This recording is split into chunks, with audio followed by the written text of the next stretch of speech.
हमने हटाकर 14 तारीख में रख दिया है। समय वही रहेगा और वही हमारे वक्ता उसमें रहेंगे, और जो हमारा वैलिडिक्टरी सेशन है वो 13 तारीख में ही रहेगा, क्योंकि जो उसमें एक्सपर्ट्स हमने बुलाए हुए हैं उन लोगों से दोबारा समय ले पाना बहुत मुश्किल हो जाएगा। वैलिडिटी सेशन हमारा 13 को है, ये सब लोग ध्यान रखेंगे, और 14 तारीख में जो एक दिन हमारा बच गया है इसको हम पूरा करेंगे। तो एक्चुअली जो वर्कशॉप हमारी कंप्लीट होगी वो 14 को होगी, लेकिन अगर देखें तो 13 तारीख में विधिवत समापन करेंगे हम इसका। एक बात जो मुझे बतानी थी। दूसरी एक बात और है कि जो आज के हमारे 3 गेस्ट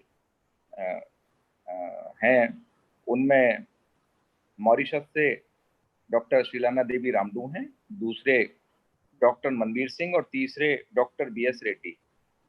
यहाँ मैं बता दूं कि डॉक्टर मनवीर सिंह आज उपलब्ध नहीं रहेंगे, क्योंकि जो गणतंत्र दिवस की तैयारियां हैं शासन के साथ, उसमें उनकी आज कोई व्यस्तता है, और वो बदायूं में उन कार्यक्रमों को कराने में अग्रणी भूमिका निभाते हैं। आज वो उसमें लगे हुए हैं, उनका फोन आ गया था, और वो कल अपना व्याख्यान देंगे। इसके अलावा आज हमारे साथ डॉक्टर BS रेड्डी जी जुड़ेंगे अभी, या शायद जुड़ गए हैं। ये बहुत बढ़िया लेक्चर आज आप लोगों को प्रैक्टिकल रूप से देने वाले हैं, और यूट्यूब पे भी इनके बहुत सारे लेक्चर हैं जो टीचर्स को, स्टूडेंट्स को बहुत सारी बातें बताने के लिए डॉक्टर रेड्डी बनाते रहते हैं और अपलोड करते रहते हैं। उनका अपना एक चैनल है। हम लोगों को आज इतने अच्छे जानकार व्यक्ति से जानकारी लेने का मौका मिल रहा है, ये हमारे लिए सौभाग्य की बात है। तीसरी बात मुझे एक और कहनी थी, बहुत से लोगों का ध्यान अभी भी केवल सर्टिफिकेट पर है, तो ध्यान दें कि सर्टिफिकेट ही महत्वपूर्ण नहीं है। हम लोग आपको इतनी अच्छी वर्कशॉप देने की कोशिश कर रहे हैं और चाह रहे हैं कि आप लोग सीख जाएं बहुत सारी बातें। तो कमेंट बॉक्स पे ज़्यादा ध्यान देने की बजाय ये देखिए कि आपको क्या चीज़ समझ में नहीं आ रही है वर्कशॉप में, और अगर कोई चीज़ समझ में नहीं आ रही है तो उसके बारे में पूछने की कोशिश करिए क्वेश्चन आंसर बॉक्स में, ताकि आपकी वो चीज़ क्लियर हो सके। और अगर कोई सजेशन है, कुछ और सीखना चाह रहे हैं आप, तो वो बता सकते हैं हमें, हम उस हिसाब से चेंज भी कर सकते हैं चीज़ों में। तो आप हमें ज़रूर बताएं कि कोई चीज़ जो आपके लिए बहुत महत्वपूर्ण है और हम लोग सबके लिए महत्वपूर्ण है, तो वो यहाँ से कलेक्टिवली हम सिखवा सकते हैं अपने एक्सपर्ट से। और चूंकि आज BS रेड्डी जी रहेंगे और उनका सेशन भी लंबा रहेगा, तो विकास जी से आज हमने मना कर दिया है। विकास जी कल अपना व्याख्यान देंगे, और उसके बारे में जो उन्होंने बताया था, जो नेक्स्ट उनका लेक्चर है, वो अपना कल पूरा करेंगे। तो आज बेसिकली हमारे 2 लेक्चर्स हैं, एक तो डॉक्टर BS रेड्डी जी का, और दूसरा जो सबसे पहले रहेगा डॉक्टर शीलाना देवी रामदूत का। तो चूंकि समय हो गया है और हमें विधिवत अपने कार्यक्रम को प्रारंभ करना है, ताकि समय रहते पूरा कर लें। हाँ, एक बात और मुझे कहनी थी, कुछ लोग कमेंट कर रहे हैं कि सर समय ज़्यादा हो जाता है। तो मैं आपको बता दूं, किसी भी ICPR या किसी भी ऐसी एजेंसी से कोई भी अगर वर्कशॉप कराई जाती है, तो उसका मिनिमम समय 6 घंटे है। 6 से ज़्यादा कराना होता है, 6 से 8 घंटे का समय होता है उसका, और आपको उसमें प्रेजेंट रहना है और रोजाना की रिपोर्टिंग करनी होती है, उसके बाद सर्टिफिकेट मिलता है। तो आप प्लीज़ हमसे बार बार ये चीज़ ना कहें, क्योंकि हम अपने मामले में काफ़ी लिबरल हैं। हमने इस तरह की कोई बंदिशें आपके ऊपर नहीं लगाई हैं, और आप लोगों को ऑनलाइन इतना अच्छा कोर्स घर बैठे बैठे अगर मिल रहा है ज्वाइन करने के लिए, तो आप कोर्स पे ज़्यादा ध्यान लगाएं, सीखने पे ज़्यादा ध्यान लगाएं, आपसे विनती है। अब हम अपने कार्यक्रम को आगे बढ़ा रहे हैं, और डॉक्टर शीलाना देवी रामडू हमारे साथ जुड़ी हुई हैं, काफ़ी देर से वेट कर रही हैं। मैं उनका परिचय एक बार पहले भी आपको दे चुका हूँ, और एक बार फिर से बता दूं कि doctor Sheelana Devi Ramdoo lecture in performing arts Mahatma Gandhi institute Mauritius से हैं, और उन्होंने पहले दिन हमारा नहीं हो पाया था कार्यक्रम, दूसरे दिन बहुत अच्छी एक प्रेजेंटेशन दी थी, और ये दिखाया था कि किस तरीके से जो परफॉर्मिंग आर्ट्स हैं या प्रैक्टिकल चीज़ें हैं, वो भी हम ऑनलाइन अपने स्टूडेंट्स तक पहुंचा सकते हैं। मैं ये नहीं कह रहा हूँ कि साइंस के सब्जेक्ट्स में जो प्रैक्टिकल्स हैं वो ऑनलाइन किए जा सकते हैं, उनमें प्रॉब्लम्स हैं बहुत सारी, और वो हम नहीं कर सकते हैं, शायद नहीं कर सकते। कल का मुझे नहीं पता, मैं भी नहीं कर सकता, आप भी नहीं कर सकते, टेक्नोलॉजी क्या करा दे। तो बहुत अच्छी परफॉर्मेंस उस दिन रही थी, मैं अपनी बात कर रहा था, और उनके लिए बहुत बहुत बधाई की पात्र भी हैं वो, उन्होंने इतना अच्छा प्रेजेंटेशन हमारे इस चैनल पर दिया। आज मैं उन्हीं को दोबारा उनके एक लेक्चर के लिए, जो उन्होंने तैयार किया हुआ है, पहले ही मेरे पास आ गया था, और वो लेक्चर है challenges and opportunities of e learning in special reference to arts performing arts education. इस लेक्चर को देने के लिए मैं उन्हें डायस पर आमंत्रित करता हूँ। Doctor Sheelana Devi Ramdoo from Mauritius, please come. Namaskar. Ma'am, namaskar. Welcome. Namaskar, everybody. First, I would like to thank the organizers for giving me the opportunity to express myself and also for the opportunity to present Bharatanatyam classical dance on the first day of the workshop. Since my area of specialization is arts and performing arts education, I will tend to refer to arts, performing arts, but whatever I am saying, I will be saying, applies to all areas of study. It all depends on how you are going to apply it to your field, to your area. In this session, I will be throwing ideas as to the basic philosophy, that is the philosophical basis on which we have to embark on e-learning within a holistic education. This has to do straight away with two master keywords which have emerged in the COVID and after COVID-19 world, which are one, global collaboration, two, re-invention. In the COVID-19 and post-COVID-19 world, many have called it a grudge, a revenge of nature, or even the natural laws of nature against our excessive exploitation of her. So these are two master keywords which have emerged. They are very important to proceed on with our evolution and eventually the safe survival of the human species. The first master keyword, global collaboration, is the empathy, the humanness, and the equality with which has to at the core heart of corruption and consumerism. The evident challenge of this 21st century, which we had thought was global competition, has now turned out to be substituted by global collaboration, imperatively during the COVID and post-COVID-19 world. For example, we know very well, whoever wins the COVID-19 vaccine race, if inequality reigns, especially in the distribution of the vaccine, we all get back to square one and we may not eventually survive this recovery, both rich and poor. Whether even black, white, for COVID-19, black lives, it's not only black lives which matter. I mean, whether you're black, red, blue, green, purple, any colors of humanity, we will have to walk hand in hand if we are to survive. Luckily, our blood color is red, so we have one less issue to fight on. The second master keyword is reinvention. The COVID-19 throughout the world needs purposeful and goal-directed creations and recreations in science, economy, social, literary, and the artistic world. Therefore, we need a renaissance, We need to inbuild a spirit of renaissance, a spirit for reinvention, a spirit and a mind which can rethink. And for that, we need capacity to create. We have to redefine the future world. And we cannot redefine it superficially. We are compelled to redefine it in depth, and on the basis of which we need to reconstruct the COVID-19 and the after COVID-19 world. And this needs creativity, a creative mind. Since centuries, it has been recognized by philosophical thinkers and educationists of different cultures and different civilizations that arts and performing arts education, included in a holistic form of education, constitute an instrumental tool to tap the innovative, creative potential of men, and also for tapping the ethical values like collaboration, which the post-COVID world is pressing for. What were perceived as ideals of education by philosophical thinkers and educationists down the centuries have ironically become the COVID-19 and after COVID-19 urgencies in education.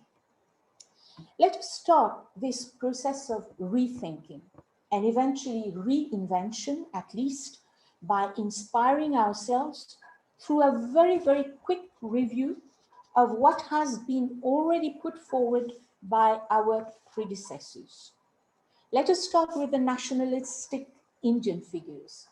According to Rabindranath Tagore, fullness in education welcomes fullness of human creativity, wedded to curiosity, and broadens the vision of human consciousness to explore newer possibilities of mankind and worthier advancement of human civilizations. This is what COVID-19 is calling for. Mahatma Gandhi speaks of a craft-centered education which provides an effective outlet for the creative urges innate in every human breast. According to the Buddhist theory of action, a pure mind brings good results. Arts such as painting, music, poetry, dance, etc. are aesthetic in nature and they are considered pure. Therefore, an aesthetic attitude eventually tallies with the 10 transcendental states as according to Buddhism. In Confucian learning, that is, education as perceived by Confucius. Confucius is a Chinese philosopher, educationist, politician. To him, becoming in tune with other people, what COVID-19 and COVID-19 after COVID-19 world is asking, to Confucius, becoming in tune with other people is possible through learning the arts, because the internal search of one's moral sensitivity is done through learning arts, and this improves creativity. The Western civilization's educational system and policies draw its essence from ancient Greece. According to Plato, lessons taught through poetry, drama, act, dance, music leads the child towards keeping an interest and attention to meaningful learning. To Socrates, through painting, music, and dance, rhythm and harmony touch directly the soul of students. To Aristotle, the learning of arts focuses on the perfect unity of intellectual, physical, and moral education. Dr. Allama Muhammad Iqbal, a Muslim poet and philosopher who became a national poet of Pakistan, to him, the purpose of education is to make a perfect man. Therefore, the curriculum should be based on religion, philosophical subjects, arts and literature, social subjects, apart from the usual mathematics, science, technology, languages that we do at school. Maulana Jalaluddin Rumi, a 13th century Persian poet, a Sufi mystic, one of the greatest spiritual masters, thinks that the arts in education help restore equilibrium between the spiritual and physical existence. And this is exactly what COVID-19 and the after COVID-19 world, this pandemic era, is calling for. Having gone through the great philosophers and educationist perspectives, we need to sit down now and rethink this whole process of arts and performing arts education, now through e-learning. First, let us start with what is creating the greatest havoc among teachers and lecturers of arts and performing arts subjects. I'll focus mostly on Indian performing arts, because this is what we are teaching at the Mahatma Gandhi Institute in Mauritius. Let's talk about the concept of the Guru Shishya Parampara. This is a traditional Indian teacher-student contact and relationship. If we go back down the centuries, living with the guru to study was meant for something much more profound than merely learning the subject content. The guru had the role of an inspirer, and the talents and qualities of the guru had to impact on the student due to their close proximity. Then, with time, education became institutionalized and teaching of arts and performing arts as well. Now, this traditional teaching system, can we make it evolve to suit our present parameters of the COVID-19 pandemic era? We have to decide on the contact with the teacher, the contact between the teacher and the student. What is it for? How much contact do we need? And what is the depth of the contact? To what extent do we need it? More fundamentally, in arts, performing arts subjects, we have to decide what is the part of the subject of the study where we need contact and which part where there is no need or less need of the contact. First and foremost point that we have to bear in mind about a computer. Once a mathematician commented about mathematics and computer. He says, we can make computers reason out, feed it with algorithms, etc. That is, the logical reasoning can be fed into and will be done by computers, as far as the technique of doing maths is concerned. But what is not accessible to the computer is the art of mathematics. What he means is going beyond the technique of doing mathematics. This is done only by men. Similarly, and even more importantly, in arts and performing arts subjects, computers can provide for logical reasoning, the logic behind the technique. For example, we can transfer the technique or part of the technique of painting, singing, drama, dancing, etc., through the help of whatever softwares you choose to do so. But what the student cannot receive through a computer, what is not accessible through a computer, is the art of painting, the art of playing instruments, the art of singing, dancing, etc. That is, what is beyond the logic of the technique of painting, drama, etc. And this is precisely called the intuitive part, which characterizes arts and performing arts education. Arts and performing arts education cultivates in men this capacity to intuit, which allows the capacity for creativity, recreation. This is precisely an exigency of the COVID-19 parameters of life, and this can, to a great extent, be acquired through arts and performing arts education.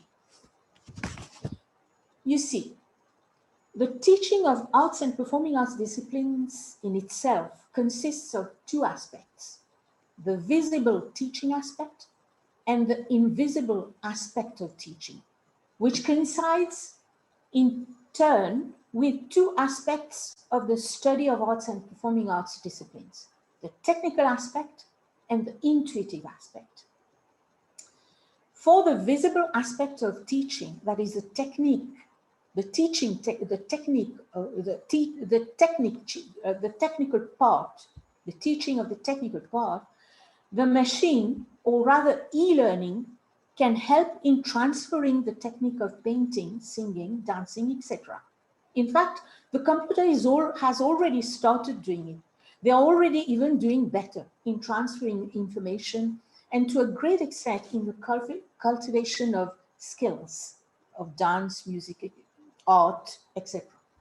But the invisible aspect in arts, performing arts subjects, it is the teacher, the guru's knowledge and talent which will impact on the student and inspire the student in an invisible manner, and therefore contributes towards building the intuitive part of the subject. This is absolutely fundamental in the arts and performing arts learning. Otherwise, the student, whatever way he has learned the technique or the skill of dance, singing, etc., will remain only at the imitation phase. In arts, performing arts subjects, once the student has grasped the technique of painting, singing, playing instruments, etc., what is the most important is his transition to the intuitive sphere of the subject. Now, the better the quality, high level knowledge and talent which the guru or the teacher has, the higher the intuitive propulsion he will give to the student into the sphere of beyond technique.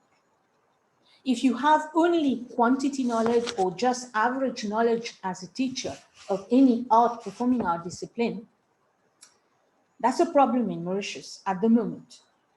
Students are cheating in any way. They are ready to cheat in any way so that they can obtain diploma in degrees, master degrees in performing arts disciplines, so that they can teach in schools to get a salary. That's all that they want.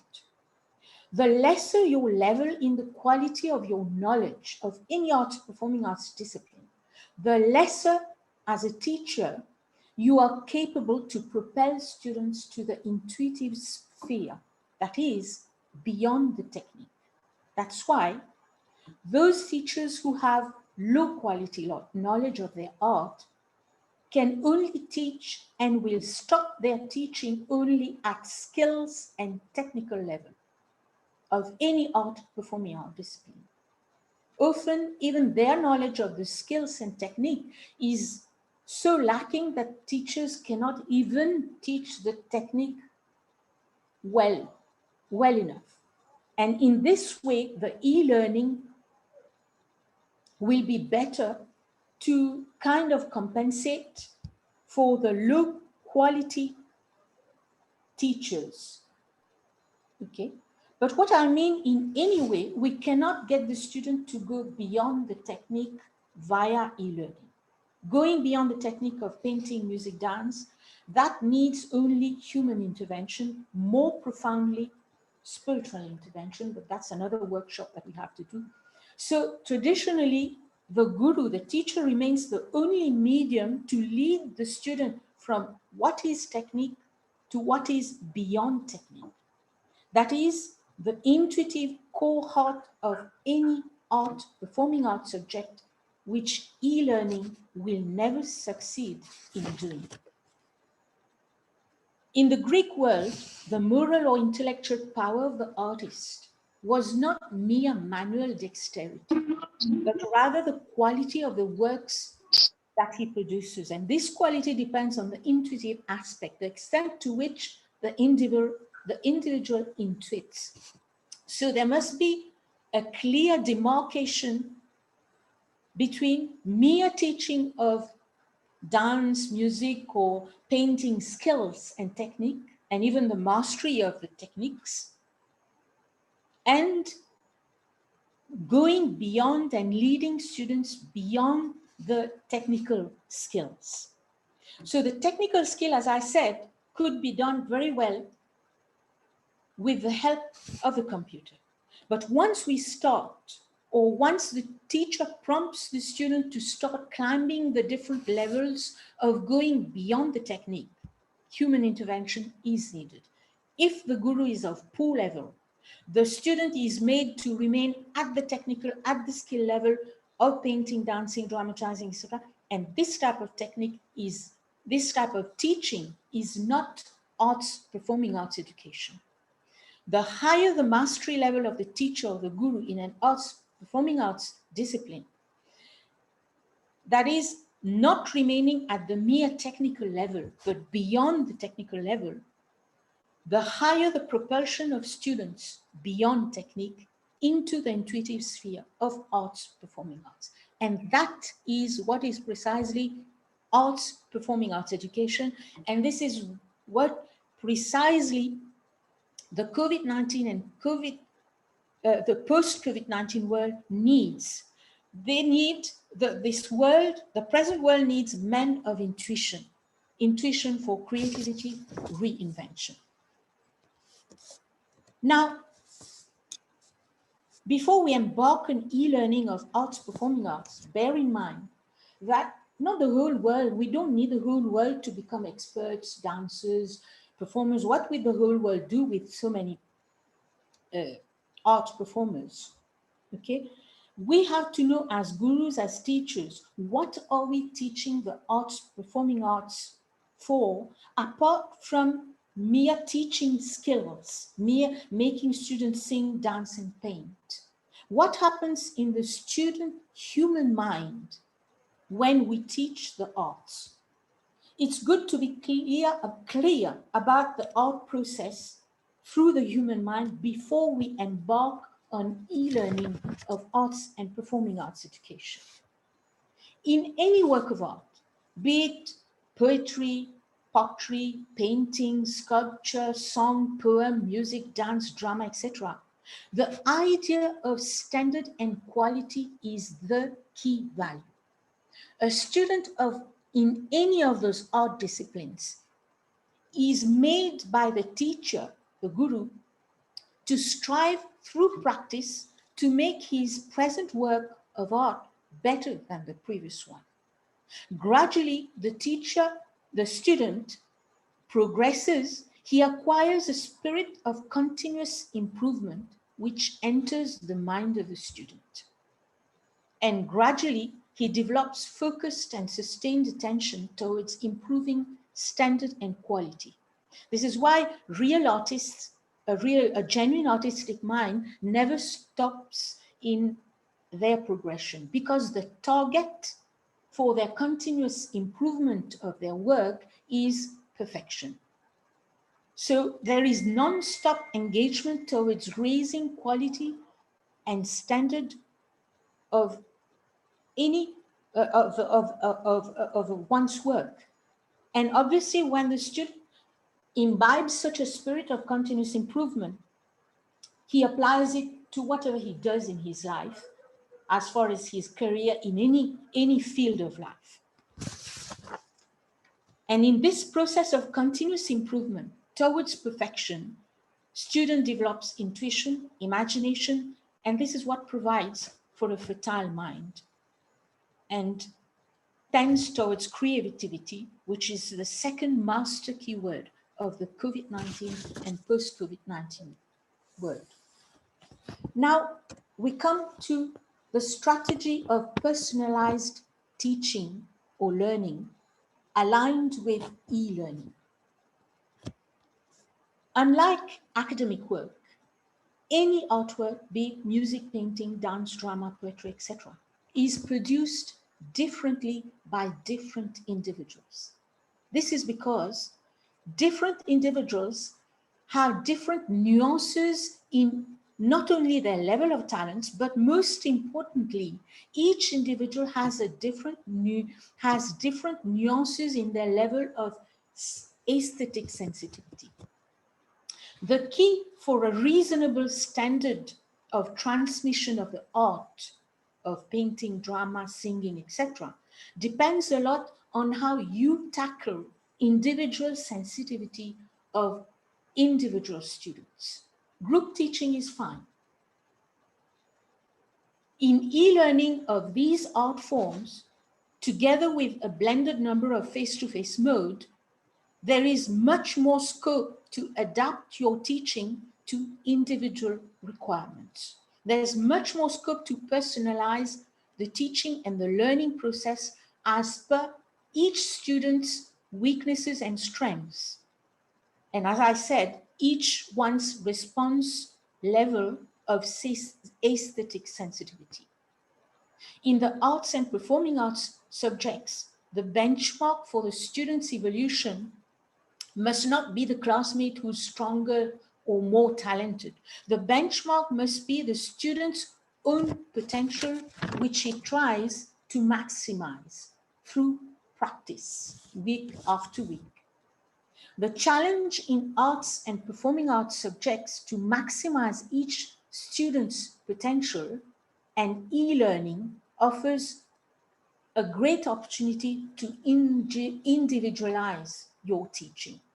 First, correct students gradually on the technique, and this can be done through whatever you choose appropriate, Zoom, WhatsApp, etc., for the discipline that you teach. Then, as I said earlier, more than in any other subjects in arts, performing arts, contact with the teacher is needed. So for this, more than logical, intellectual, technical aspect of the arts, performing arts, this goes specifically through the medium of direct contact with the guru who carries on with the transmission. For arts, performing arts subjects through e-learning, we may be able to pass on, to transmit the technique, but the computer will never be able to transmit the aura of expertise, the aura of the maestro. Then a personal word about the teacher-student contact in the present century, the present context of the 21st century, together with its COVID, after COVID pandemic era. Since here at Mahatma Gandhi Institute in Mauritius, we are also involved with tertiary level courses in both arts, performing arts subjects, as well as the pedagogy courses for art, performing art disciplines. We deal a lot with adult learners, either trainee teachers or mature teachers at primary and secondary school level. So these student teachers are often in search of theories that work and recipes that guarantee success. Therefore, they feel reassured when they come across people like teachers, lecturers, even their own classmates, who, despite hardships and negativities of life, overcome difficulties to enjoy some measure of fulfillment. Therefore, students, through the student-teacher-student contact, they learn that the good work that you put is very important, and the acceptance of the good as well as the bad is even more important. And on top of this, adaptation is the ultimate thing to do, especially in this post-COVID-19 world. Very quickly through the advantages and disadvantages. We know it already. There's lots of flexibility, cost reduction, network opportunities which develop, record. Now, when we come to the arts, performing arts, just a few things that I see. In arts, performing arts, everything usually would be visually and audio recorded, plus the written matter will be also forwarded to students. This benefits all categories of learners, that is, from the slow learner to the medium learner and for the fast learner as well. The video audio material allows them to replay the lesson any number of times that they want. They learn at their own pace. The slow learner may replay the material 50 times. The medium learner may replay the material 20 times. The fast learner may replay it 5 to 10 times. None disturb each other. The replay of lectures or class sessions can be done whenever convenient to the student, and is especially advantageous to those who want to maintain the study of art, performing art disciplines side by side with their academic studies, which are becoming more and more demanding with time. It's also advantageous for those who, side by side, want to keep the study of arts and performing arts together with their hectic working schedules. Also important for working women who have to run the home, look after kids, and work at the same time. So they can afford to remain in constant touch with the lecture or the class contents anytime they want. This is much less stressful for them rather than having to run in the afternoon to attend classes specifically twice, thrice a week. So these hybrid of online, offline lectures and sessions, it will really de-stress people. All these categories of people, they save a lot of time, energy, and money. And what is more important for arts, performing arts, you have to set time and energy for the practice, because it's basically a practical subject. So this e-learning, partly e-learning this subject, will help to set time for the practical part, for the practical home practice. The technological moves. I will go very quickly because the young people know more than me. Because of the heavy influence of Bollywood Western popular culture, Indian performing arts teaching and learning is not a very dynamic field, because developments are not necessarily occurring in a sustained manner. This is a universal phenomenon. It's not just happening in Mauritius or in India. It's happening everywhere, in Canada, Europe, US, South Africa, everywhere, all over the world. And for any classical art form, which is the base of arts and performing arts education, e-learning will certainly emerge as an updated tool which can captivate the present century's students towards arts and performing arts, especially the classical background. Now, despite this, we know we have to keep abreast with new models of arts, performing arts education. We have to keep in touch with any form of any didactic breakthroughs in this arts, performing arts field. But the most important challenge resides in finding new ways of transmission or teaching many traditional concepts specific to the Indian performing arts. It is important to find innovative ways, because this is the only way to bring evolution to Indian classical music, Indian instrumental music, Indian classical dance, and so on. E-learning is very much an opportunity to update the medium of teaching. Now, even during the pre-COVID times, many technological moves had already started. Now it is becoming increasingly, we are trying to constitute a form of innovative teaching practice more and more urgently for the arts and performing arts. But when making technological moves, one needs to be careful not to alter this undefinable flavor inherent in the Indian performing arts. This is why there is a need to strike a balance between the need to inspire oneself from the best practices coming from Indian tradition and the imperativeness of having to adapt these practices so as to suit the profile not only of the 21st century learner, but most importantly now for the COVID-19 and post-COVID-19 world e-learner.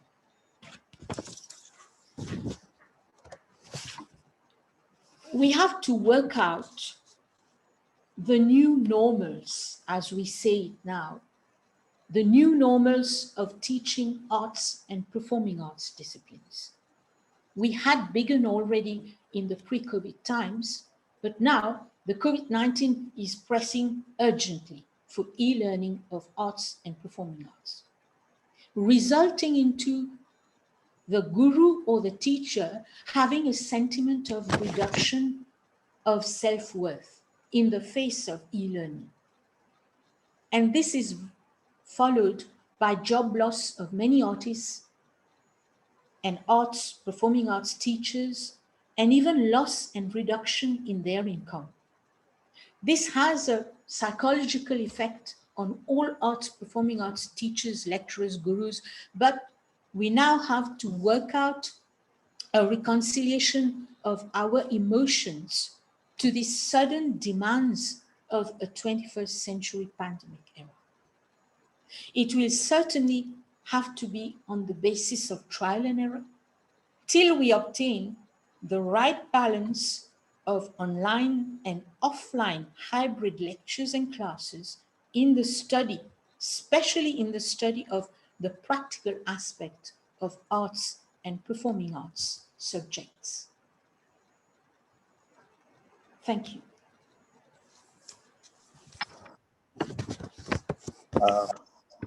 Thank you very much, ma'am. Thank you very much. If there are any query, any question? I just want to say, Sir, welcome, sir. Namaskar, sir. Namaskar. I want to say thank you so much. You have touched mind and heart of human tradition and culture. And of course, technology is a blessing in terms of cultural revolution.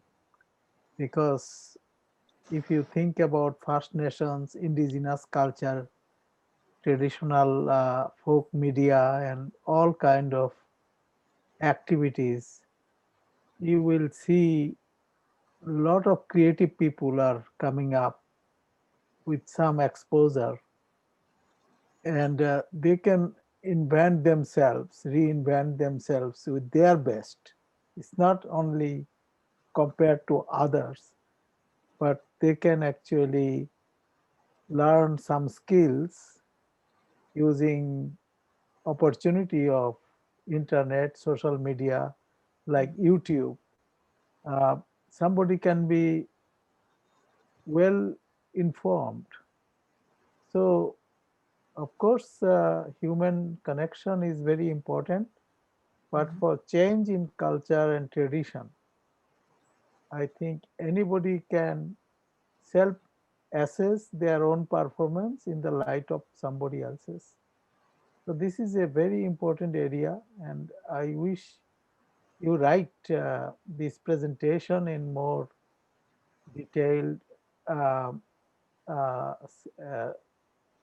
present in script, so that we can keep it for everybody to read in the future. Yeah, yes. Thank you very much for your appreciation. And I thank everybody, all the organizers again, for the opportunity to express on this subject. Thank you.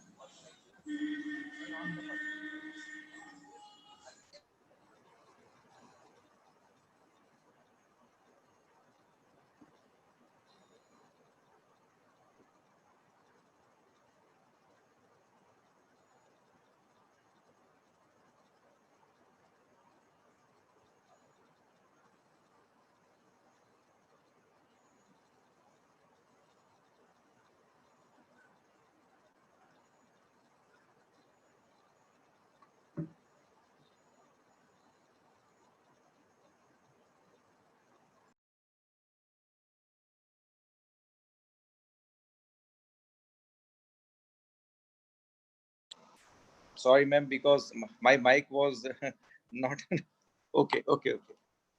As e-learning is a very effective way for updating teaching methodology, it requires renaissance of mind, ideas, and ways to teach and learn. It is rightly said by ma'am. Very useful lecture about the challenges and opportunities in imparting arts and performing arts education. Thank you very much, ma'am. Thanks a lot. Thank you. And now we are proceeding for the next lecture. And as I have told earlier, it is by Dr. B.S. Reddy. Dr. B.S. Reddy is Assistant Professor and Coordinator Online Courses at SRTMU Nanded, India. His topic is Innovative Methods for Effective Online Teachings. And I have requested him that he will tell you about many more things. He is also a YouTuber. He gives many lectures here and there, and collectively he is presenting those lectures on YouTube channel, and we can see, we can type his name on YouTube, and we can find many more lectures of Dr. B.S. Reddy. I have personally listened many lectures of Dr. B.S. Reddy. He is really very important resource for all of us. We can ask, we can grasp many more things from him. I welcome Dr. B.S. Reddy. If he is listening, Sir. please. Thank you, Yes, sir. sir. Thank you. Yes. Please welcome. And sir, I have one more request. Please be Yes, sir. bilingual, sir, because there are many teachers who only speak Hindi, and there are many more teachers who speaks only in English. So Okay. please, So what I try to use both languages. both languages, sir. Okay. Okay. Thank you, sir. Thank you, sir. Thank you for your nice introduction. I have listened to earlier speaker also. Nice talk, madam.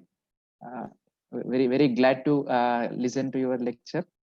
And my lecture is just a tool-based thing, which is necessary for online mode of teaching.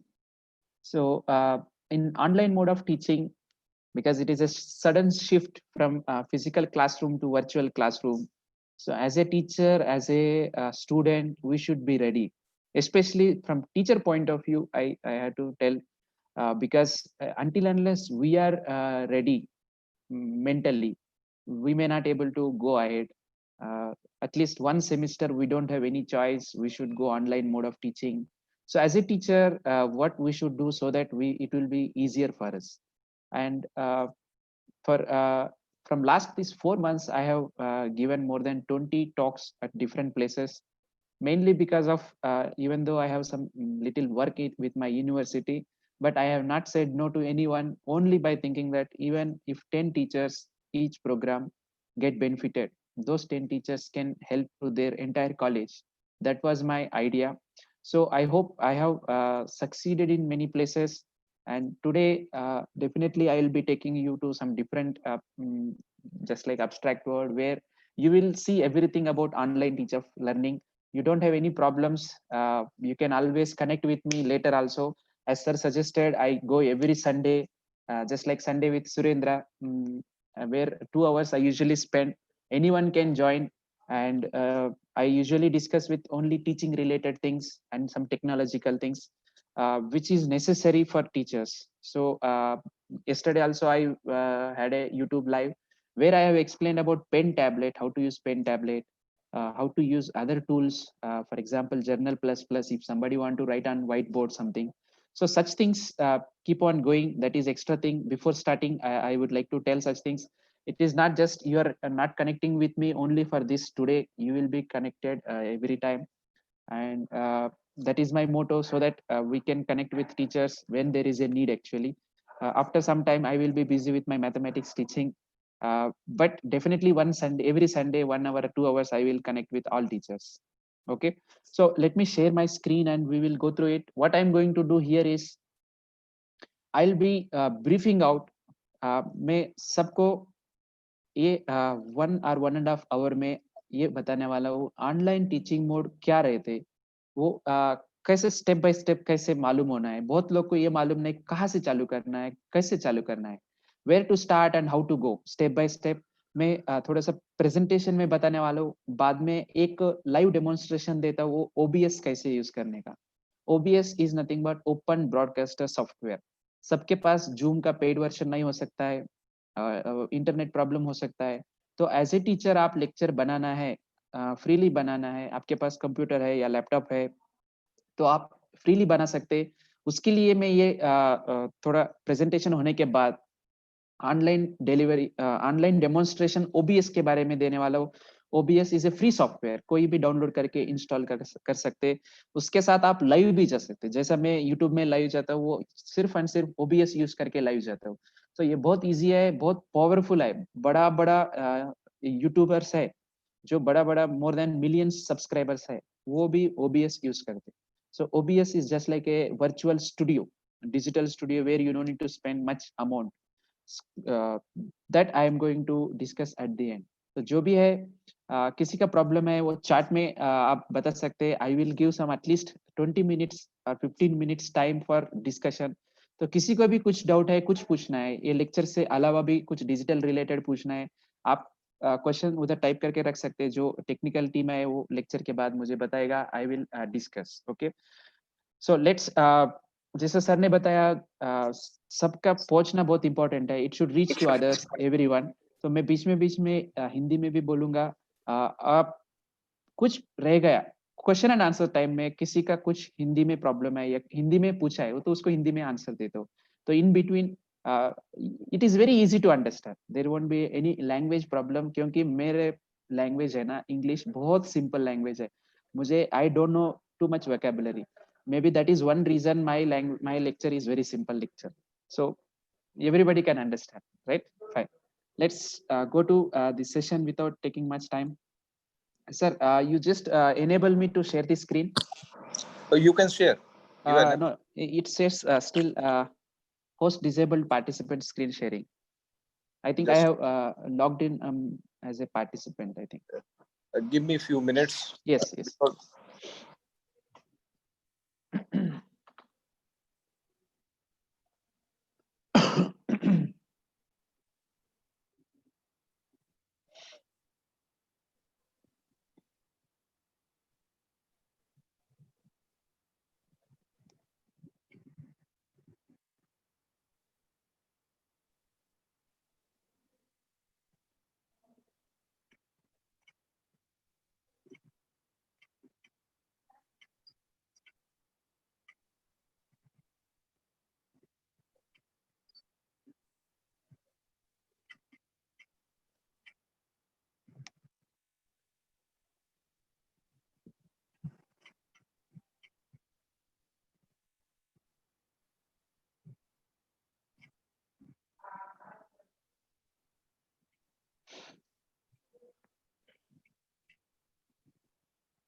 You have to wait for one more minute, sir. No problem, sir, no problem.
Sir, maybe beside my name, you can see there is an option called make as a host, co-host something.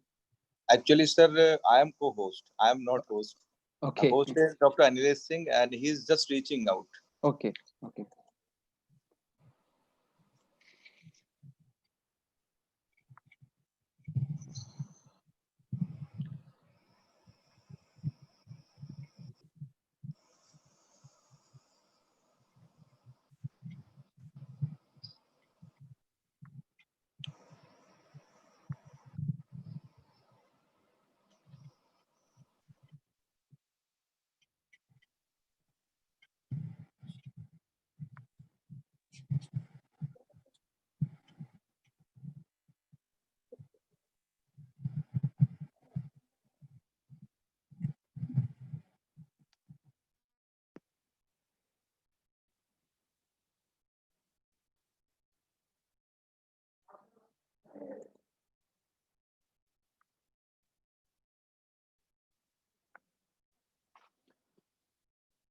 So if it is taking time, I can start using my OBS virtual Okay, sir. camera. Okay, sir. Now you can share, sir.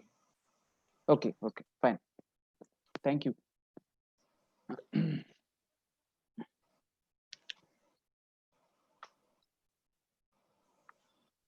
Okay, so first short interruption. I welcome again.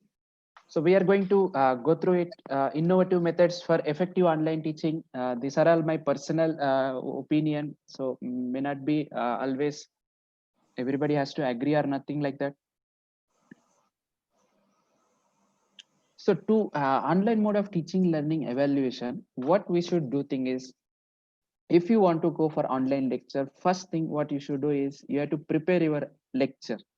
So lecture can be prepared in two ways. One is in the form of presentation, like PPT, or the second way is you have a board or whiteboard or anything, you will be explaining and recording through external camera. Okay, but I prefer presentation mode wherever it is possible, because there are some limitations. We may not be having lighting conditions, we may not be having a good camera, so it may not be always feasible to record from external sources, and you have to do a lot of editing, otherwise our lecture may not be that much effective.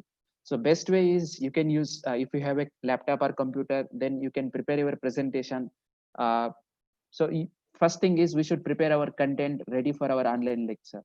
Then second thing is, once our lecture is ready, we should go to some digital platform where we can deliver our lecture, where we can interact with our students or participants. So some of the digital platforms available, many people knowing it, is this Zoom, which is very popular, and many people are using it because it is more user friendly. Google Meet is there, Microsoft Teams is there, and OBS, which I personally use, Open Broadcaster software, which is completely free. Okay. Then once you have delivered a lecture, in a webinar, that much is sufficient. But in regular classroom, after delivering lecture, your role is not yet over. What we have to do is we have to go and connect with students keep on. So we require a learning management system to connect with students and evaluate their performance. For that, some of the free learning management systems are available is Google Classroom, Edmodo, and Moodle. I personally like Edmodo. I'm using actually from last 2 years Edmodo. It is better than Google Classroom, even though many people use Google Classroom, maybe because of it is by Google. Okay, but Edmodo is far better than Google Classroom, which I, because I have used all these three. In all these three, I can say that Edmodo is far better than anything. All are free versions. And this learning management system itself have some examination evaluation tools like taking examination. But still, if we want to have far better evaluation systems, so we can start taking the help of conducting online examinations, something like Google Forms, Microsoft Forms. I like Microsoft Forms very much. Testmos, Kahoot, and there are number of things are there. I have used these three: Google Forms, Microsoft Forms, and Testmos. Sorry. So this Testmos has free version as well as you can say paid version, around 2,000 rupees or $25, around 20 for $25 one can get this Testmos paid version. If you have a paid version of Testmos, then it is one of the best I have seen. You can conduct examinations very effectively using this Testmos. If you are not ready to pay $25, you want to go and have some good quizzes and so on, good analysis, then Microsoft Forms I suggest. After that only I suggest Google Forms. You know that everyone know about Google Forms, they are very famous, I agree it. But when it comes to quiz or analysis something, Microsoft Forms is far better than Google Forms, and Testmos is also good than Google Forms. There are some limitations in each and every different tool, and there are some advantages. Okay, it is not like everything is there in one. Fine. And one should remember is that if you are ready to learn, then YouTube is going to be a best teacher for you. They teaches you everything. What you should do is you are ready to learn things. You should sit and search properly and learn from experts. YouTube, I learned personally many things from last 4 months. I have learned many things from YouTube. Just for your one want to say that 10 days before, I don't know how to develop an Android app, developing an Android app. Somehow I attended some workshops, a workshop for developing Android app with my interest. They have told some basic things, but I was not happy with those basic things. I don't want to stop there. Then I have taken the help of YouTube. In YouTube, I have learned so many things that now I have developed more than 10 Android apps without any problem. I am going to develop an ICT tool Android app where all my videos and presentations, question and answers, you can ask some questions, all such things I have developed. Soon it will be uploaded in Google Play Store where you can download it. It is completely free. So what I want to say here is YouTube, if you are good, if you are interested to learn everything, you will get. There is, I don't think so there is some point which is not available in YouTube, because it is connected through entire globe. So keep in an eye of YouTube. YouTube is not just only for watching music or videos, it is also a very good educational resource platform. Okay. Now I just quickly tell you some tips for designing online lectures, how we can make our lecture more effective. Preparing the content, as I said, is one of the ways. Preparing using presentation form. So how we'll prepare in the form of presentation, we can use MS PowerPoint. Previous speaker also prepared using MS PowerPoint. Whoever know about LaTeX, it is one of the best presentations available. Whatever you are seeing is prepared using LaTeX Beamer. So if you know about LaTeX Beamer, you can prepare. It is not only for mathematics, it is for anyone. Okay. Even a poet can prepare his presentation using LaTeX Beamer. Then one should remember is that each slide should have a limited content. If too much content is there, audience or students may not get interested to read things. Okay. So make sure that each and every slide has a limited and useful content so that it attracts teachers, students, and they will try to see and listen to your lecture. And we should not deviate too much from the outside topic, and we can go here and there because we are not in physical eye one-to-one contact with students. So if we keep on talking some other topic, then definitely students may get lost interest and they may not able to connect with us properly. Next thing is, before starting the lecture, as you might have seen, before I started my PPT, I have explained what we are going to do in this lecture. So always good to explain or state the objectives of lecture at the beginning, so that students will be have our participants will be there, what we are going and how much we have finished, how much is remaining. It is always good to state the objectives of the lecture before beginning our session. Then this is most important thing one should remember: we are not a news reader. And what news reader is do, there will be in front of them scrolling will be keep on going, they will just read it. Okay. They don't understand even whether that thing is proper or not. Okay. So if something is wrong, they will read it as it is. But we are teachers, we are not news readers. So whatever is typed on presentation, we have to explain a overview of that, or instead of reading as it is. So then our presentation makes more interesting. So we should not read the content, instead we should explain the content in a better way. Okay. Then if possible, whatever content we have prepared, we will try to share with our students in advance, so that they will at least have a look at and they get some doubt. They will some topics will be cleared before the lecture, and some topics will be cleared during the lecture if they have gone through earlier, right? Then engaging the student is one of the most important thing during online lecture. So how we can engage online lectures is, we can have a some 10-15 minutes discussion lecture. After that, have a small pause, try to see whether students are following or not. If they have any difficulty, and ask them. If not, then continue. Instead of continuously going 1 hour, whether we're not worrying about whether students are following or not, then students definitely keep our laptop side, or they will do their own work. Okay. So make sure that we are connecting with students no matter how far we are. For that, what we can do is, we try to give home assignments, small home assignments based on our lecture, so that once they attend, then only they can solve those problems. Obviously they will be connected with us, right? And the last one is, as I said, we should not have our lecture for long time. Long duration is not good. Our mind cannot focus so much time. So we should restrict our lecture to 30 to 45 minutes. So 45 minutes is maximum, or go up to 50 minutes. So if we can have our online lecture for 45 minutes, it is the most feasible time, where everybody will have a good concentration level up to that time. Okay. These are some of the tips which I have noticed during my presentations. I'm working for online designing courses from last 2 years. So I have come across these things where people will be connected even from online also, no matter whether you are in front of them or in front of a computer, right? Then I also suggest, because my title is making effective online teaching, some innovative tools or methods, whatever. So we will be using some tools if necessary in our presentations so that it will look more interesting.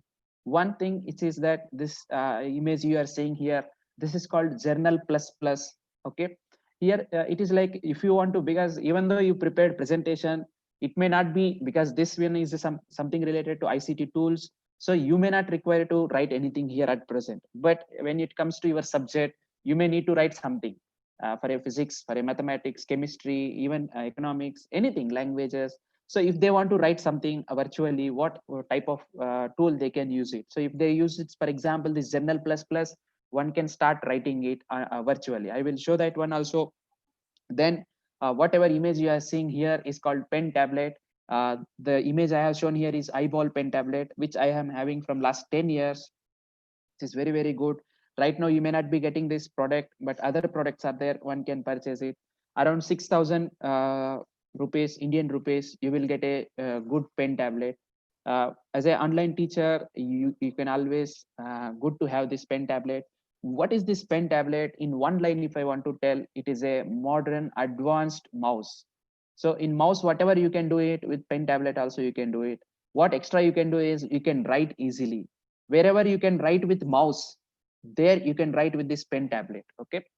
Then a small tool which is called Epic Pen. So this Epic Pen is a free software. This Journal Plus Plus is also free software. You can download and install it. Okay. Using this pen, Epic Pen, what is the advantage of this small tool? You can highlight anywhere. You can highlight anywhere using this Epic Pen. For example, you can see that I'm highlighting here. I hope somebody can see it. uh, I have highlighted something, I have written something on this screen. Okay, that is using this Epic Pen without disturbing our PDF file, and our PDF file won't be disturbed here. Only audience can see this. It is like we are writing on screen, not on actually PDF file. Okay, you can clear these things, and this is very useful, powerful tool. One can have it. A simple tool, a free version is available. Epic Pen. Okay, so this Journal Plus Plus is actually handwriting software. You can, if you have a PDF file, you can annotate using this software Journal Plus Plus. You can open your PDF file and you can annotate. That means you can start highlighting something. You can write something on that PDF file, and you can save that PDF file. Okay, and this pen tablet, as I said, whatever I have, it was very long back. Wacom is there where you can have it. Okay, for example, I'll write here. Oh, sorry, I have selected something else. So you can go for Wacom tablet is there. I'm at present I'm writing with my mouse, so it may not be that much. But Wacom is a tablet which is currently available, but it is little costly. Some other XP is there. Some XP pen tablet is there. Okay, this pen tablet also one can find out. Okay, fine. Next thing is this Epic Pen. As I said, this Epic Pen is one of the, you can virtually write anything on this screen. Okay, this is one of the most popular screen marker, right? And whenever you are done with, you can simply use this delete. There will be a delete button that will be gone, right? Now using those tools, you have prepared your presentation beautifully. Now you are ready to go to a platform where you can talk to your students or where you can deliver your lecture. Okay, so some of the digital platforms I'm going to discuss here is for video conferencing, you can call it. There are many softwares. Some of them are free, some of them are completely free, some have free versions as well as pro versions. Okay, so one of the which I can tell here is Zoom meeting. Even though many people say about some concerns, security concern and so on, but as a teacher, I never felt any time while using Zoom meeting. So it is completely up to you, but it is very, very user friendly. That much I can tell. The number of features they are offering in a free version, nobody else is offering. So this Zoom meeting is very nice. It has a virtual background. Somebody asked when I just joined how your screen background is something else. that is called virtual background, that is available in free version of Zoom also. You can share the screen. It is user friendly. You can record even in free version, which are not available in many other platforms. Also, people believe that it is Chinese company, but it is not Chinese company, and they are also starting their business center in Bangalore exclusively for Indian market. So don't leave it Zoom, keep it and try to learn. It is one of the best choice because they are providing so many good features with free of cost in free version. Okay. Then Google Meet, if you are worrying about some security concerns and so on, go and this Google Meet. Okay, it has a you can directly access from Gmail. You can share the screen, but the problem is this sharing the screen in free version. What I have observed is anyone will log in and share the screen. Then I don't know that whether my screen is stopped or not. I will be assuming that my screen is still going on and I will be explaining, but others are not able to see it. Such things I have seen that so much messed up in Google Meet. I didn't personally like Google Meet, but still, if you want to use, you can use in free version. As of now, there is no recording option. No virtual background option is there in free version. Okay, most of the time I will talk about versions of free version features. Then Microsoft Team, I suggest Microsoft Teams because it is very secure. But one thing here is that you should sign up with Microsoft Teams. See, Microsoft Teams, I mean Microsoft corporate. You can freely sign up with your entire institution. Microsoft Office 365 A1 plan is there, which is completely free for institution, college, school, or university. So once you sign up freely, you can use Microsoft Teams. It is very good. Microsoft, we no need to talk about much about Microsoft because they are the rulers in computer desktop thing. So Microsoft has everything. Microsoft Forms are there, Microsoft Teams are there, Office is there. Everything you will get free once you sign up as a educational plan. Office 365 A1 plan. Okay, it is very simple. It doesn't take much time. You should able to provide your principal office mail ID and phone number so that they will get some details. Once everything is done, you can start using Microsoft Teams.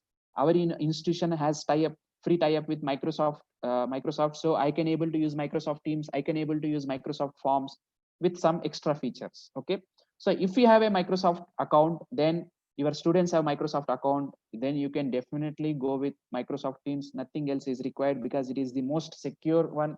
All features are available in Microsoft Teams. I have attended several meetings as a member in Microsoft Teams. I have never seen some network problems in Microsoft Teams. Any voice clarity, video clarity, everything is good in Microsoft Teams. But only thing is, it is within organization. If you use it, it is very good. That means you have Microsoft account and your students have Microsoft account, then you can use it. It is very good. Otherwise, it is very problematic. And there are so many free and open source platforms are available, free and open source software. But small things, what you have to do is you should learn something because it is free. They may not provide you everything ready made. You should learn some things, how to use it. So Jitsi is one of such free and open source platform where you can go and have a live interaction with your students. Big Blue Button is there where you have a whiteboard also. You can start writing everything in that. Okay. And open meetings, such names, if you just try it from YouTube, you will get complete details about how to use Jitsi, Big Blue Button, and open meetings, etc. Right? So these are some of the platforms where you can interact with your students, participants, or we can call it video conferencing, right? Then there are some platforms available for if I want to record my lecture, I want to give that recorded lecture to my students. So to record a lecture or to go live stream or to go to webinar something, what are the platforms available? So platforms to organize a webinar.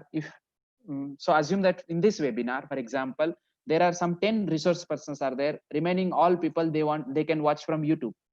Then we can do it without single rupee. We no need to purchase Zoom Pro version. Of course, I'm not saying don't buy Zoom version. Whoever can afford it, afford it. But assume that suppose somebody is not able to pay some amount, they want to use it something freely, then I'm suggesting StreamYard is a complete free version is available. You can go live streaming. You can invite people, around 6 people you can invite, and 10 people will be there on host as a host. and all participants can watch live from your YouTube, whatever connected there. Okay, so you can easily conduct webinars without spending even 1 rupee using such free softwares. Okay, then if you want to record your video, as I said, you can use OBS, but some computers OBS may not be working. Then you can use it this Flashback Express free. Okay, it supports your webcam. That means your face will also be recorded. Your whatever PPT you open, that will also be recorded, right? So free and recording software, one can use it this Flashback Express recorder. This link is I have given. You can download it, no problem. And personally, I suggest this one, which is Open Broadcaster software. This is, if you have one, and if you start learning few things slowly, then you will like using this OBS so much. Starting basic things, recording a screen with your webcam, going to live and inviting resource persons, everything you can do just with this one OBS. So I recommend using this OBS for your lecture preparation as well as going live.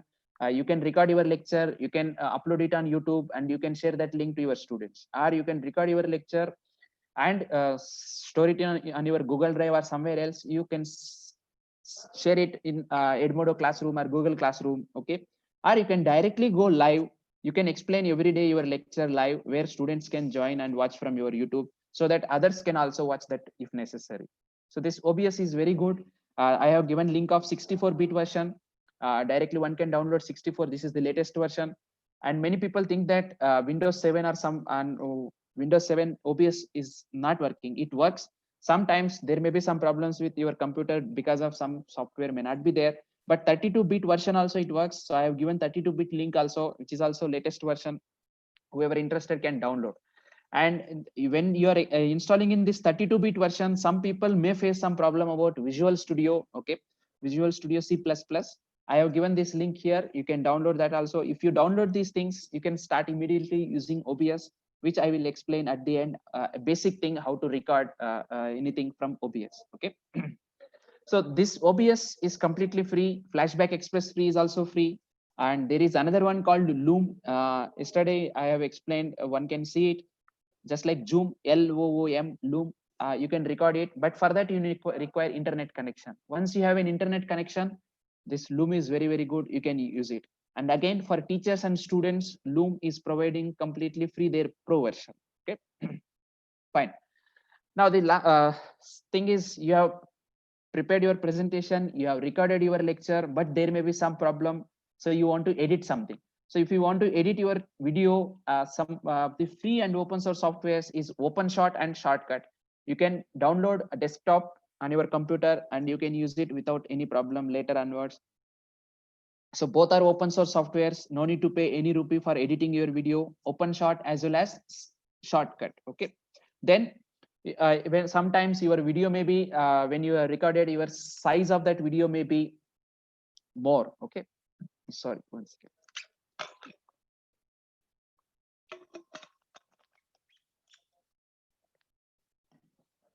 So at that time, what you can do is you can compress your video without losing the quality of the video.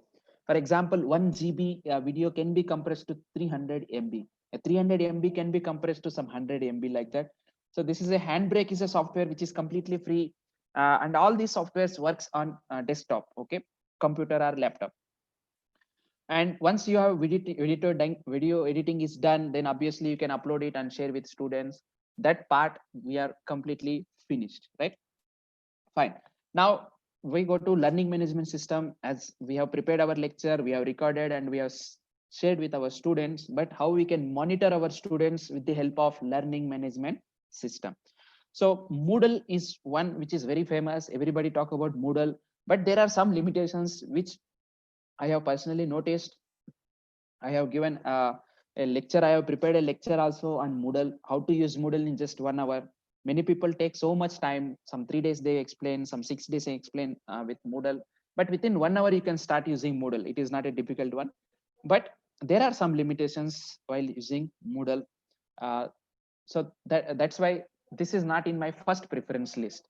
Then Google Classroom, one can use it because it is very famous. Everybody know how to use Gmail, Google products, everybody using it. So you can use it Google Classroom without much hurdle. There are number of videos are available on YouTube. We itself, during our faculty development programs, we have prepared videos for Google Classroom. But there are, as a mathematics teacher, there is not much support. Math support is available in quizzes. You have to insert them as the images that won't look good. And grading and all is not that much user friendly in Google Classroom. So some limitations are there, but still one can use it. Google Classroom, it is very good. What I suggest here is Edmodo. It is a free learning management system. Whatever problems I had earlier, they are not in this one, but there are some limitations. Sometimes it will be slow. Uh, you need to learn something, but it is very, very good.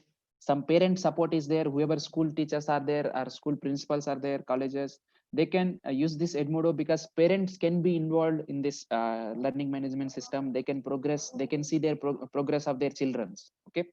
And Edmodo, just like Moodle, unique URL will be given to each and every teacher.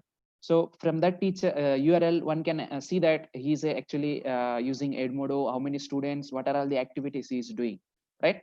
So this is one thing which I can suggest. You can go and watch videos if necessary. It is there on our YouTube channel, how to use Edmodo.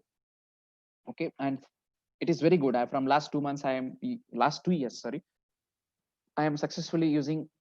There will be sometimes some technical problems that will be there everywhere in any classroom you use. Okay. So as I said, we suggest Edmodo, but not only this, some people may be using Canvas. Canvas is also there, and some other may be using some other platforms. Some paid software platforms may be using it, but these three I have used it personally. Among these three, I like Edmodo. Second, I can give Google Classroom. Third, I will give Moodle, but Moodle I will give first once, because Moodle can be installed once you have a server on your university or college. Once you have your own server, you can install Moodle on that server. Then that is the first I can tell. Once you have your own server installation Moodle, then there are no limitations of these things, whatever I have written here. So you can use it Moodle. It is one of the best, I can say it. Fine. Now let's quickly go to online assessment tools. What are the online assessment tools available? No need to say that everybody know about Google Forms. Starting from registration to taking examinations, everything you can use Google Forms. It is most popular. And Microsoft Forms, one can use it. It is very new, from 2018 or 2019 it started. So may not be knowing many people, but believe Microsoft Forms are almost equivalent to Google Forms. May not be that much popular, right? But still they are very useful things. And test modes. So some limitations are there in free version, but pro version, it is one of the best in pro version. And it is $50. But if you are a teacher, you can purchase it for just $25. That means around less than 2,000 rupees you will get it. And for 2,000 rupees, whatever features you are getting, that is really worth. So test modes is also very good. I have used it, still I am using it. And many people are so crazy about generating certificates, because whatever videos I have prepared, some 25 videos we have prepared, the highest views is for the Certify-EM. Somehow I wonder, because as a teacher, this may not be our first choice, but fine, I accept it. So Certify-EM and Autocrat, these two are there for generating certificates. Okay. Using Google Forms and Google Sheets, one can generate certificates and send immediately. And mail merge is a concept which is existing from long back, but it is very, very powerful. If you want to send more certificates, more any appointment orders, letters, anything, you can do it using mail merge. I use mail merge. I don't use these things, but if people don't know about mail merge, they can use simply Certify-EM and Autocrat. They can Certify-EM or Autocrat especially I suggest you can include in your online teaching. Suppose a student has written an exam, you can give a immediate certificate saying some motivational words. In that encouragement, definitely you should start using this Autocrat. Autocrat is easier compared to Certify-EM, because I have both videos, I have used both things while giving demonstration. I feel that Autocrat is somewhat better. It is having more advantages than Certify-EM. And I also have video about mail merge, how to use it, how to send more video, more this thing, certificates and all. For example, 9,000 participants, I have sent mail at a time certificates using mail merge. Okay. These are some of the tools which I have. And as I said, for almost each and every tool, whatever is required for online teaching mode, we have prepared videos and we have posted on our YouTube channel. These are the things. Once I give presentation, you can get these links, or once you subscribe my channel, all these links are already there. This is, if you just type Surendranath Reddy SRTMUN in YouTube, definitely you get my name, and you can subscribe. As a teacher, if you are connected with me, it will be useful for you as well as it will be useful for me. If you subscribe my channel, I will be visible globally, and I will be visible to many teachers. So one teacher, even if they get benefited, it will be better. Okay, so there will be very small amount generation will be available there with the help of subscribers, but that is not my motto. It is very negligible. That is not the purpose. But if subscribers are more, we will be visible globally. Our videos will be accessible when somebody search it. All such things matters. So I request whoever not subscribed, you subscribe it. You can share with your teachers, and so that they may get benefited. Okay. Now this small introduction as a PPT, we will go to next one, which is a demonstration. Okay, in demonstration, what I am going to show here is, because it is not possible to show all the things whatever I have discussed, so maybe I will try to explain OBS, because once people know at least OBS, they can start recording their lecture, and with offline, they don't require internet connection to record a lecture. Okay.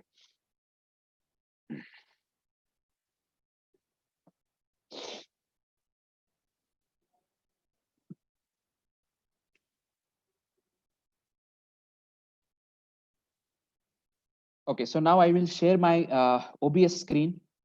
Now we are going to explain how to use this OBS open broadcaster software. Okay, so this open broadcaster software is a not only free software, it is open source software. So what is the difference between free and open source?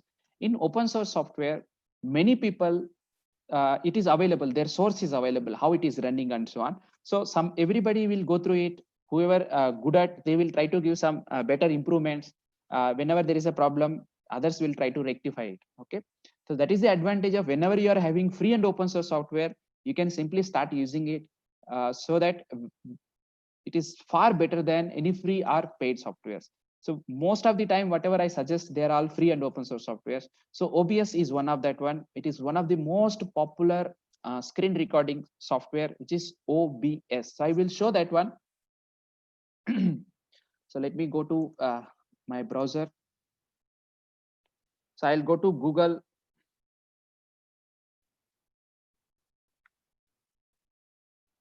Here you simply type OBS. Okay.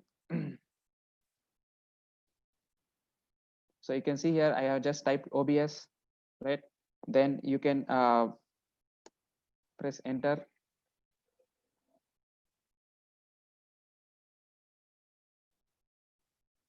So here you can see that open broadcaster software, right? So you click on this open broadcaster software.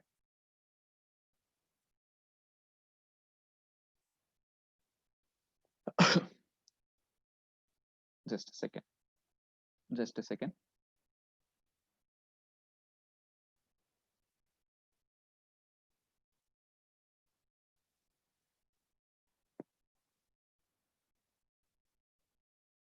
Okay.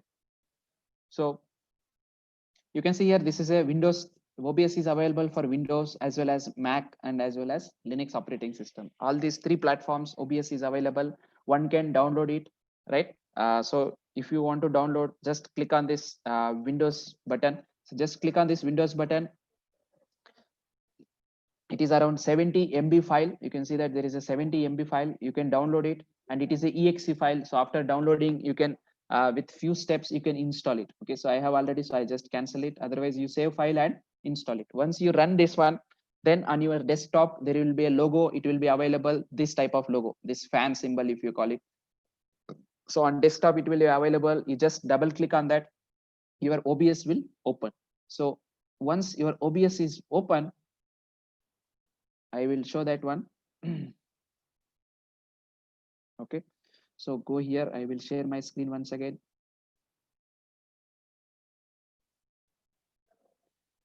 Yes, so I hope you see me something, some infinite screen, nice, interesting things. Some people like it, some people don't like. This is called infinite screen. Okay. So at present, let me share. So I think you can somebody see some black screen is available, sir? Hello, sir. Hello. Yes, sir. Ah, Yes, sir. Yes, black. बोलिए. you can see black screen, right? Yeah, yeah. Yes, Okay. sir. Okay. So whenever there is any difficulty is there, if something is not visible, because while demonstrating, it may happen that some screen may not be visible. Please let me know, sir. Okay. Fine. So this is what how anybody look like when first time when they open OBS. So it is the in center, just like a big TV screen will be there, black TV screen. So what is the purpose of that? Whatever you are going to put it here, that will be visible to when you are recording or when you are going to live stream. Remaining things, whatever outside you have, that is not visible during your recording or during your live stream. Okay. So make sure that whatever you put something, I will explain what things we have to put it here. But remember, whatever you want to put it, you want to put it on this entire black screen, right?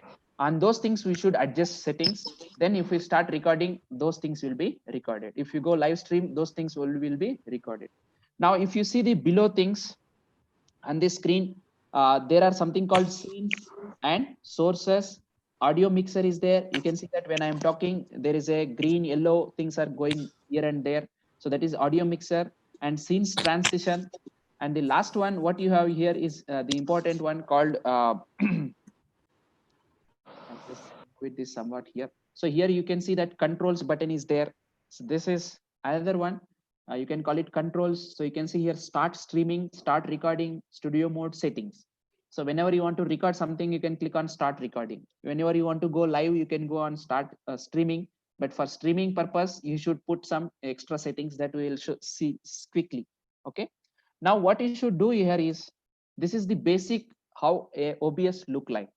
First thing we should do here is we should add our display capture. Though beginning, I will recommend whoever beginners, I recommend use display capture. That means whatever you have opened on your computer, that will be visible to everyone in your record. It will be recorded. So assume that I have opened my PPT.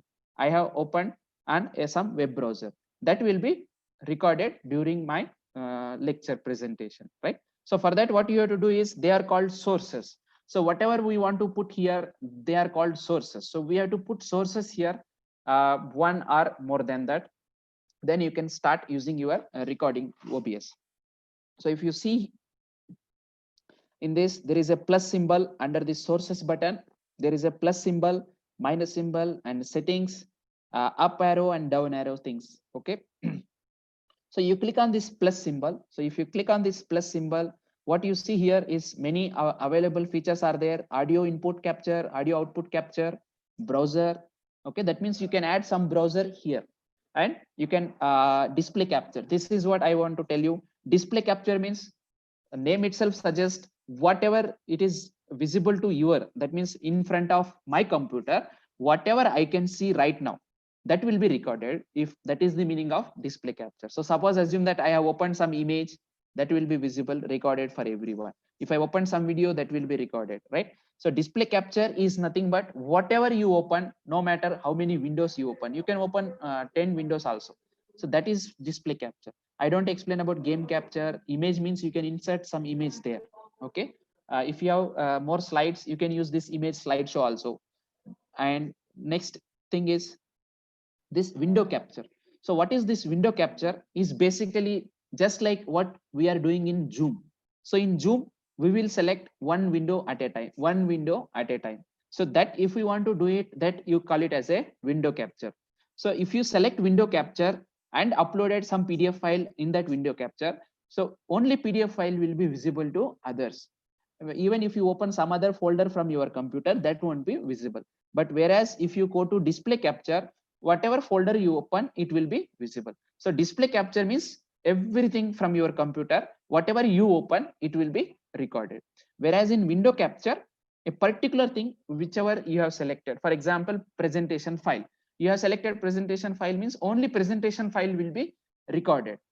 if you open something else, that won't be visible to audience, only it will be visible to you from your computer, right? But window capture, it takes some more time. Immediately you may not able to use it properly, correctly. So first I suggest go to display capture. So first thing we are going to add display capture, and then we will add our webcam, and we will add audio capture if necessary. Okay, right? So first add this display capture. Click on this display capture. It will give some name. Whether if you want, you can change name. Otherwise, click on OK. So you click OK, and by the moment you click display capture, whatever you are seeing, this is called, you can call it infinite screen. That will be visible. So you just click on this OK. Okay. Now what you see here is something is visible here. Okay. Now you can drag it and you can make it smaller and bigger. You can see what I did here is in this corner. Okay, this corner I have just hold my mouse and move it here and there. You can make it smaller or bigger, right? So why we have to do it here? Suppose you want to put your webcam, then you put it this much, and your webcam you put it somewhere here. Okay, so or if you want to make it full, you can make it full. However small you want, however big you want, once you fix your position, your screen, if you open your PDF file, it will be visible this much, and here black it will be there, below also black will be there, right? So that is the meaning of this black screen. Whatever sources we are putting, we have to adjust those things. Just click on that red, when it is highlighted in red color, you can from corner you can drag it. Okay, this way up to here. But if you put it more outside, then that much part won't be visible for audience. Okay, so make sure that you don't go outside black screen. So I have added my display capture. That means now with this setting, I am ready to record. What I can do is, if I click on start recording, then it will record my entire computer, whatever I show it, whatever file I open it, it will record. Now I will, if somebody want to know that you want to add your webcam, so I will make it little smaller this. Then I will go to again plus symbol. You go to this plus symbol under sources. Under sources, I am going, and there is a plus symbol. Click on that plus symbol. Now go to this video capture device. So this video capture device means basically webcam of your laptop or computer. So click on this video capture device. So if I click on video capture device, it say okay. Now here you can see that integrated camera means my webcam, but I am already using my webcam in Zoom 1. So here it is grayed out. It is not showing. Otherwise for you, it will definitely show here your image. If I want, I can change my OBS camera or whatever. Suppose if I select my OBS camera, you can see that inside that camera, whatever I am sharing, it is visible. Okay. So right now what I will do here is I will put it integrated camera. I'll click OK. Okay. Right. Then that you can put it somewhere here. So let me remove that and add one more time. Video capture device. Okay. So at present, I will select my OBS camera just for your understanding. Click on OK. Now you can see that there are, there is one more, this one. Okay. And I put it the earlier one here. So don't confuse here. I have logged in as a OBS camera. That means whatever my screen, entire thing is showing here, not as a my webcam. But usually once I stop my video in Zoom, then automatically my web camera will come here. Okay. So just for an explanation, if you want to put it your camera here, you adjust here. Wherever you want, top, left, right, wherever you want, you can put it here. How much big size you want your camera, you can reduce that. So this is your camera and this is your screen, like PDF file or PPT. So your PPT will be here, your camera will be here during your lecture preparation, right? So you put it these two settings. So these two settings are basically sufficient.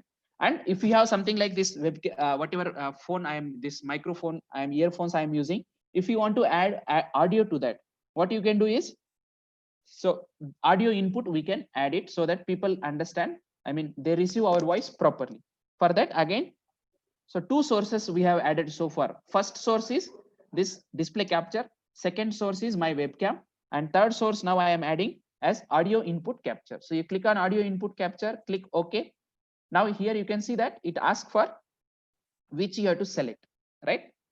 So here, for example, which device you have to select. So I have already external microphone. That means this, whatever I have connected to my laptop, I select that, right? Now click on OK. So now my audio capture is enabled here. So audio capture is one, then video capture, then display capture. So these three I have added, right? Now many people have some difficulties, especially while using OBS. Initially, there may be a problem of voice noise cancellation. So that also I will quickly tell here. So noise cancellation, you right click on this audio capture, right click. Once you right click, then filters will be there. You click on this filters. So right click on audio input capture and select filters. So if you select filters, you try to make it this screen little smaller. Okay. 1 second. So I'll drag it so that it will be visible below. Okay. So whatever you have this below, there will be always a plus symbol in filters. Okay. So you click on this plus symbol in filters. Now there will be a compressor and this noise suppression. So you select this noise suppression and click OK. You no need to change any settings. Basic settings are more than sufficient. Now you click close this. If you want to add it, you go to plus one more and add compressor. Okay. So click OK. That's all. So you can see here on top what you have audio filters. One is noise suppression. The second one is compressor. Okay. So put these two things and you just close. So for your audio filters, you have applied for your audio, you have applied two filters. One is noise suppression and another one is compressor. So they automatically adjust our voice in far better than without filters. So those two filters, I suggest everyone to add those things. I can quickly explain how you can add filter. After adding your input source, you right click on that audio input source, right click your mouse. There is a filter option. You click on filter option. One dialog box will come. You minimize that. It may be a little bigger in laptop sometime. So you make it that screen size a little smaller, and the top below and below bottom what you will have here is this plus symbol. So you click on this plus symbol.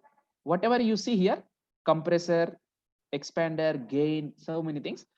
Remember two things you have to add: noise suppression you add, as well as compressor you add. If you add these two basic things, maximum time our noise cancellation will be applied in good manner. Okay. So I'll close this. So these two settings, if you do filters, then we are ready. So we are ready now for what? Recording our lecture. So for recording our lecture, what we did here is we have added our screen. This is our screen source and my webcam. Okay. So for your small, if I want to see it here, let me change.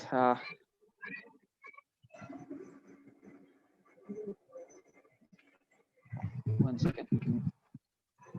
I'll change this here to OBS. Okay. Now I will go and remove this.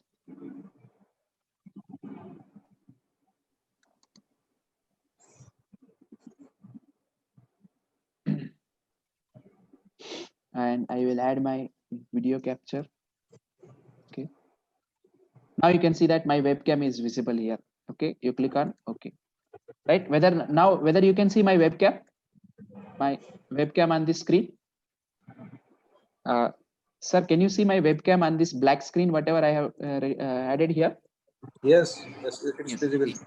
So because earlier I was using my there, so I was not able to add. Now you can put it here anywhere you want. You can make it how much bigger you want, smaller you want. Okay, you can put it at one corner, right? So I have added a screen capture, and I have added webcam, and I have added audio input capture. Okay, device with some filters. These three I have done. Now we will go immediately for start recording. So if we want to go for start recording, this bottom right corner you will have under controls. You can see here there is a start recording button is available. So you just click on this start recording. The moment you click on start recording, now that is changed to stop recording. You can see that that means recording is already started. Whatever I am showing, it will be visible. And whenever you want to finish your recording, we have to come here and just click stop recording. So now because my recording is already started, I'll open a small PDF file. I'll try to record that and I will show you how it look like. Okay, my PPT will be displayed in this much range, and my webcam will be displayed here at this position, right? So let me just quickly open a PDF file. Whatever I explained, that itself I will open. Okay, now I'll go through this. How to design online lecture. Suppose assume that I'm explaining things, right? And so if you go through here and start explaining, now close this, you go to your OBS and you stop recording. Once you stop recording, immediately it will be saved, whereas in Zoom it takes some time to convert it. Now if you want to see what where it is recorded, okay, so what you have to do here is you go to this top left corner, there is a file symbol is there, file. So you select this file symbol, okay, click on this file. Here you will see that show recordings. So if you click on this show recordings, you click on show recordings, then so whatever 12:44 today PM we have recorded, it will be seeing here, and whatever earlier I have recorded with date and time, it will be there. Okay, you can rename it if you want. Now I'll just double click this, I will play it and I will show you here.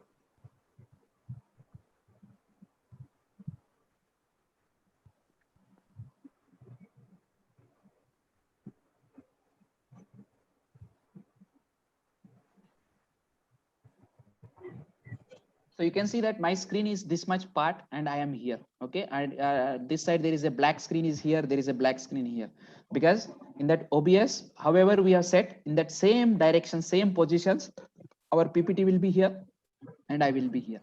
Like that, you can record it and immediately. For doing this, you don't require any internet connection. That is one of the advantage. How many times you want, you can record it. If it is something is not good, you can delete it and you can edit it using those softwares whichever I told, right? Okay, so this is about basic in OBS, how you can install, how you can add some sources.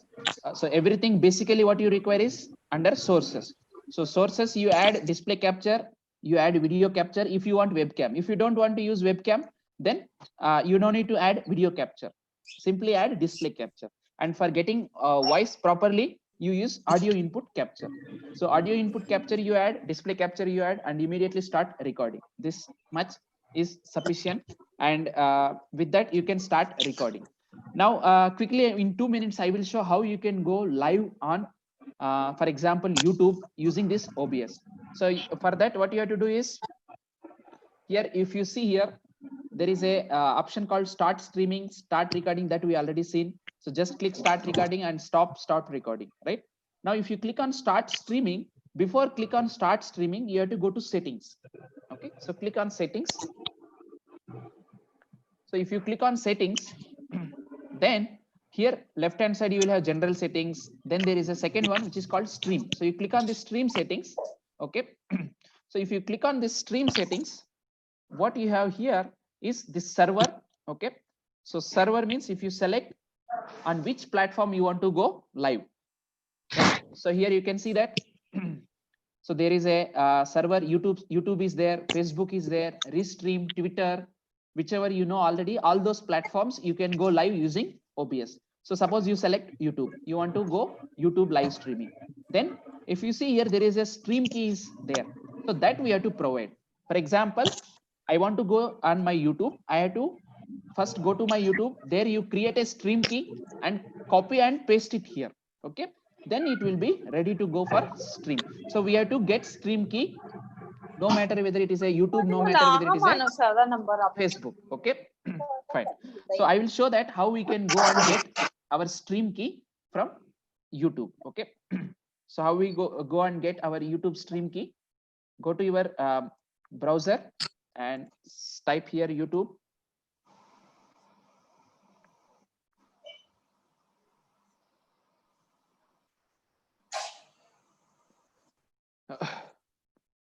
So maybe just few minutes I will take, then I will open for discussion. So this is my YouTube channel. You can see if somebody want to confirm whether this is my or not, there will be this picture and all, right?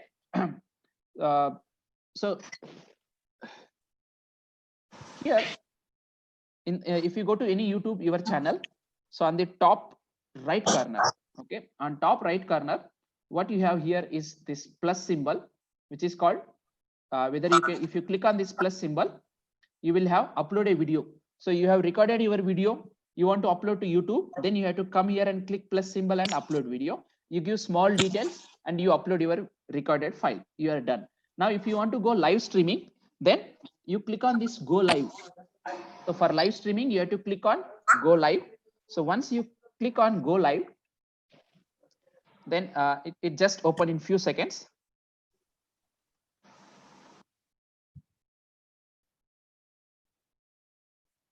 One second, please. Okay. So now what you see here in this left hand side is what you see here is stream, webcam, and manage. So this you click on this stream. So if I click on this stream,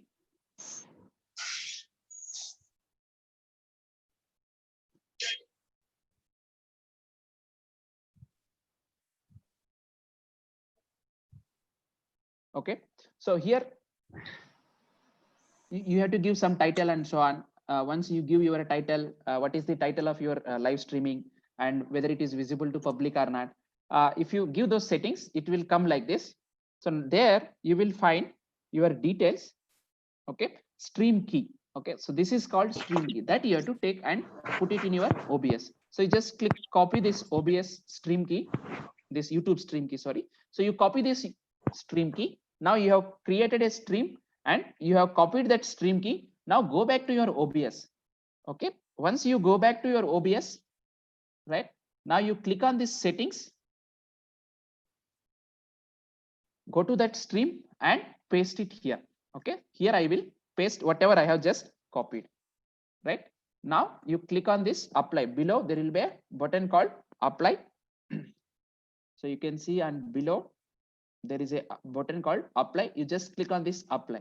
Okay, now click OK. That means you have now successfully connected your YouTube channel to this one, and the moment you press this start stream, it will streaming. So you click on this start streaming. I will show you. You just, we have now it is started streaming. Now go back to your YouTube where you have started. Okay, this is a preview you are going to see. What you are going to see here is this. It says that excellent connection. So my connection is good, right? And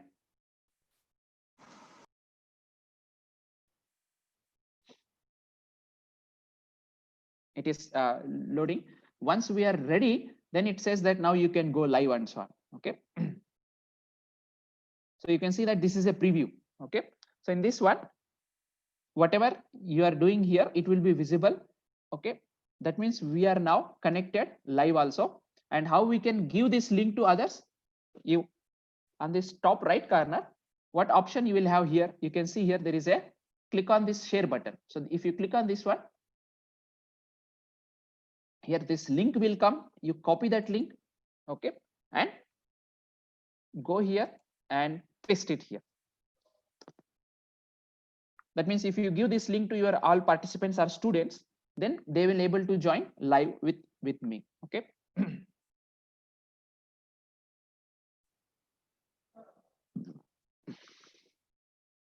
So you can see that it started here. So already 5 people have started watching it. So it says that how many people are watching also.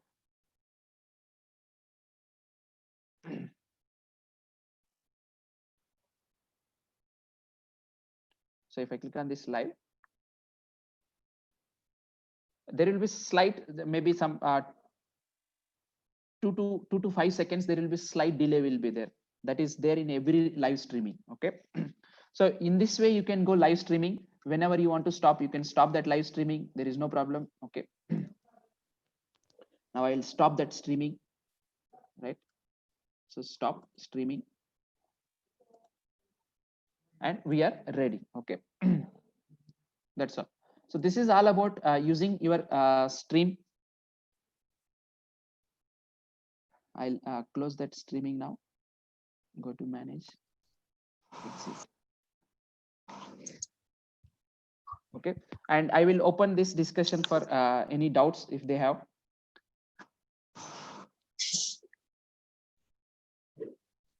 Sir, there were two questions. Yes. I note them out. For the first question, I think you have given answer. Somebody was asking how to manage audio in OBS. Oh. Yes, that I have shown there already. Yes. And the second question is how to send certificate in bulk. It's a great problem, sir. Okay, so just a second. I'm trying to close my stream, whatever I started.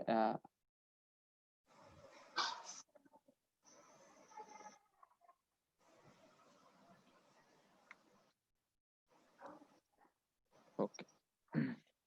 So now to send certificate, if you want to send certificate less than 100 per day, then you can use Autocrat or Certify EF. Okay, I'll change my integrated camera. And here I have to stop it.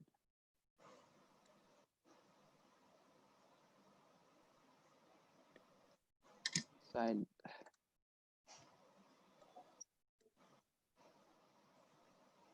yes. So to use certificates, assume that you want to send less than 100 certificates per day. Then you can use Autocrat. Autocrat is a add-on for Google Sheets. One of the advantage of using Google Sheets is that suppose you have some 500 participants list.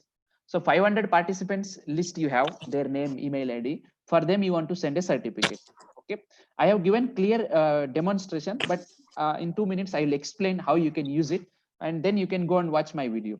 So first thing is you should have a Excel sheet with name, email ID, and where you want to send. Right after having Excel sheet, as using Autocrat, you can only send 100 per day from one mail. Okay, so if you have 500, you split into 5 Excel sheets, and you should have 5 different Gmail IDs. Obviously, when we are organizing, there will be organization committee members, so you can use their Gmail IDs. Okay, so 1 to 100, how you can send?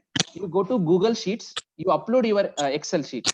Okay, then after uploading your Excel sheet into Google Sheet, you can install add-on that I will show it quickly. What you have to do is you have to install an add-on called Autocrat. Autocrat, you have to install it. Once you install that add-on Autocrat, you can attach Autocrat to every Google Sheet. How many Google Sheets you want, you can attach your add-on this add-on called Autocrat. Okay, and there will be some 7 simple steps. You have to upload your design of certificate. Then you have to select the fields which have to be merged on that certificate. Once you select those things, you are ready to send. Okay, so you have 100 entries, you run it. Once you run, all those 100 certificates sent immediately on that first day itself. But if you have more than 100, then it takes 1 day time. But what you can do is from 100 to 200, you open another Gmail ID and you upload that another Excel sheet and you send from that person. That means 100 email ID certificates you can send from one regular Gmail ID. If somebody is having G Suite Gmail ID, G Suite user, then per day 1500 they can send from one single ID. Okay, if you don't have all these things, still if you want to send more, then there is a concept called mail merge. So you can install LibreOffice or you can use MS Office, and using MS Word and Excel sheet, there is a concept called mail merge. It basically puts those addresses into that certificate and it sends mail as a PDF file. Okay, that also I have explained, and I have successfully sent all 9,000 certificates, participants, all those things using mail merge. Even though I know this Autocrat, but for 100, I have every time more than 100 participants. So I not used Autocrat, I used mail merge. But whoever having difficulty in using mail merge and you want to do it with simple things, then go for Autocrat. Then Certify-M, I suggest using Autocrat. So simple basic things what you should know is install Autocrat add-on, first point. Then you attach that Autocrat add-on to your Excel sheet. You can call it Google Sheet or Excel sheet, no problem. Okay. Once that, there will be simple 5 steps in that Autocrat. One by one, you can go it very easily. After that, once you run it, immediately it will go it. Advantage of Autocrat is you can attach your Autocrat for Google Form as well as Google Sheet. That means immediately after taking feedback, they will automatically get, or once you collect all feedbacks, then you send it, both are same. But for Certify-M, as far as I know, you can only attach to Google Form. So what is the disadvantage of Certify-M is once you attach to Google Form, after 100 responses, it automatically stops accepting responses. Whereas using Autocrat, even 500 people have filled their feedback form, then at a time, you without attaching to Google Form, you can attach to Google Sheet. So Certify-M can be attached to only Google Form, but Autocrat can be attached to Google Form as well as Google Sheet. So there is an advantage of using Autocrat than Certify-M. Okay, sir. Thank you very much. I have got my answer. Okay. Anybody else who have any query, want to ask any question right now? And here one more point I would like to tell is, suppose you don't want to send individual PDF files, then using mail merge, that is very easy. MS Word you open your certificate in that MS Word, and there is a mail merge option is there in MS Word, which is free. You can use it and you generate one single PDF file. Suppose assume that there are 1000 participants are there. So it generates 1000 certificates in single PDF file. That is free of cost. Then there is a I love PDF website is there. You go there and split 1000 pages PDF file into 1000 single PDF files. One page, page 1, page 1, page 2, page 1000. That you put it in one folder. You share it in Google Drive and share with all participants. So they will download. Suppose 55 serial number is mine. I will go to 55 file. I will download it. Okay. Only small drawback here is you will share all PDF files with everyone, but that certificate is not going to harm anyone. With simple freely you want to do how many you want, you can do it by simply doing this simple mail merge. It doesn't send mail. It creates a PDF file, that split PDF file into single pieces. Then you share all single pieces with everyone. They will select their own piece. This much simple, one can do it if they are having any technical problem. That recently one of the organizer have did that, and he is very happy. Even when I have attended some FDPs, they have sent in that same way, that they have sent me all PDF files and I have selected my single. I too have selected many times. Yes, yes. So that is that one can do it very easily. Mail merge concept. Yes. Thank you, sir. Thank you. Anybody else who have any query can ask right now. We will upload this lecture on our Google channel too, and also you can separately watch Google channels of Dr. B. Supranath Reddy too. There so advantage of in my each and every video in description, I have put all YouTube links, and not only that, all presentations. So far, whatever presentations I have prepared, all links of my presentations uploaded on my Google Drive, also kept it there. So at one access, you will have all the things. You don't need to have, suppose if you go to one of my video, in my description, you can watch any other video. Link is directly there. And if you want to download any presentation, you can download presentation is also available. So there is no more queries, sir. Question answer box is now vacant. I think from chat whether if they have asked anything, you might have seen from chat. Let me see. Sheila Bhatt को hand raise की है क्यों? Yes. Yes, sir. Can you hear me? Yes. Please, Yes. Yeah.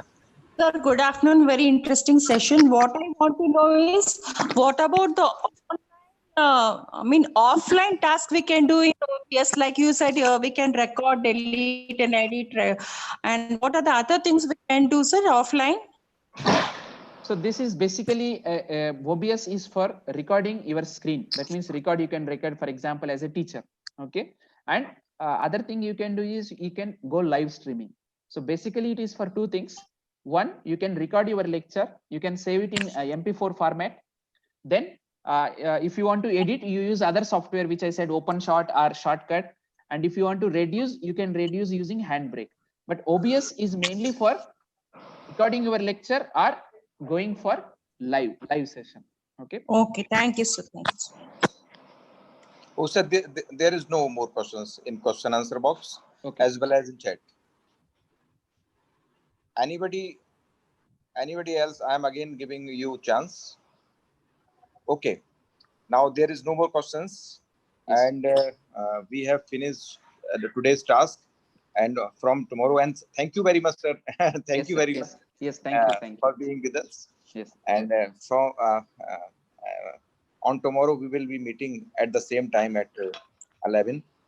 And now we should disperse this meeting. Thank you very much. सभी का बहुत बहुत धन्यवाद. Thank you to all. Mahtul Alam खास करके सर आप पूरे समय देते हैं. Dr. Surendranath, Yes, sir. he did a very good job actually. And one important thing I observed in him, he is very positive. Our new Gandhi, Mahatma Gandhi. Definitely. Thank you. Thank you. Thank you, sir.